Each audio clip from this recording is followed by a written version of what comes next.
ছেলের ম্যাথস টিচারকে ফোন করি।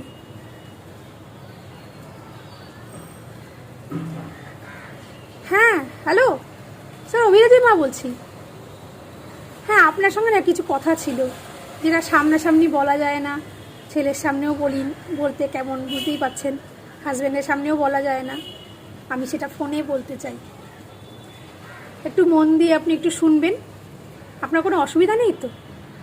আসলে ওদের সামনে বলতে না আমার একটু লজ্জা লাগে। হ্যাঁ হ্যাঁ হ্যাঁ, বুঝতে পারছেন তো, বড় হচ্ছে ছেলে, সব কিছু কি আর বাচ্চার সামনে বলা যায়? বাচ্চার বাবারও প্রেস্টিজে লেগে যাবে ব্যাপারটা, আমি যে বলছি আপনাকে, আপনার শুনতেও খারাপ লাগবে, বুঝতে পেরেছেন তো? হ্যাঁ, যেটা বলার ছিল, আপনি তো আসছেন স্যার, কিছু মনে করবেন না কিন্তু, স্টুডেন্টের মায়ের থেকে এরকম শুনছেন। হ্যাঁ, আমার লজ্জা লাগছে বলতে স্যার, সত্যি খুব লজ্জা লাগছে। হ্যাঁ, যেটা বলার সেটা হচ্ছে, এখন না খাতার প্রচুর দাম বেড়ে গেছে। আপনি না একটা অঙ্কের খাতা এক্সট্রা নিয়ে আসবেন।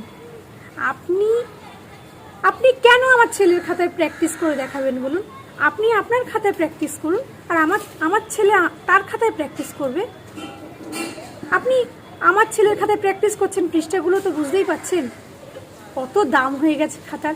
এটা বলতেই লজ্জা পাচ্ছিলাম। প্র্যাকটিস করছেন যখন, আপনি আপনার খাতায় করুন, ছেলের খাতায় করবে, দুজনেরই প্র্যাকটিসটা ভালো হয়ে যাবে। এটা বলতেই লজ্জা পাচ্ছিলাম স্যার, এটাই বলার জন্য আপনাকে ফোন করেছি। পেন আর খাতা আপনি নিয়ে আসবেন, আপনার খাতায় আপনার পেন দিয়ে লিখবেন, আমার ছেলের খাতায় আমার ছেলের পেন দিয়ে লেখালেখি করবে, তাহলে গায়ে লাগবে না। খাতার যা দাম বেড়ে গেছে। হ্যাঁ, আসবেন তো, মনে করে খাতা আর পেন আনবেন। হ্যাঁ, রাখছি স্যার। কি মনে পড়লো কে জানে,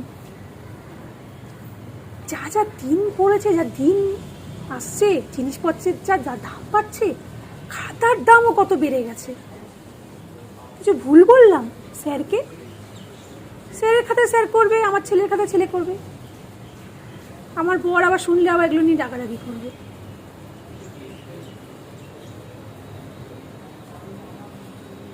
কিছু ভুল বলিনি, ঠিকই আছে।